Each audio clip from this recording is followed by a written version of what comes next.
वफाकी वज़ीर तवानाई अवैस लगारी ने EV चार्जिंग स्टेशन के लिए नई पॉलिसी का ऐलान कर दिया। इस्लामाबाद में न्यूज़ कॉन्फ्रेंस करते हुए अवैस लगारी का कहना था, इस वक्त इलेक्ट्रिक व्हीकल चार्जिंग स्टेशन के लिए बिजली की कीमत 71 रुपये 10 पैसे फी यूनिट है, जिसको 45% कम करके 39 रुपये 70 पैसे बशमूल टैक्सेस किया जा रहा है। कवायद बना लिए हैं, 15 रोज़ में चार्जिंग स्टेशन कायम करने की इजाज़त मिल जाएगी।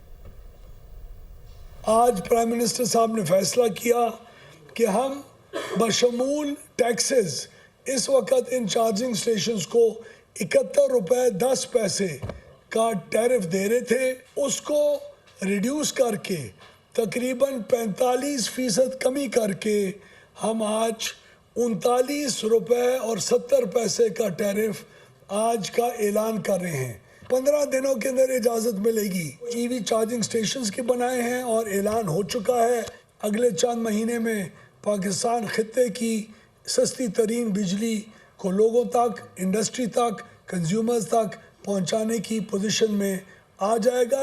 IPPs को हमने रिव्यू किया है कॉन्ट्रैक्ट्स को, उसका सालाना 137 अरब रुपए की बचत है कंज्यूमर्स को।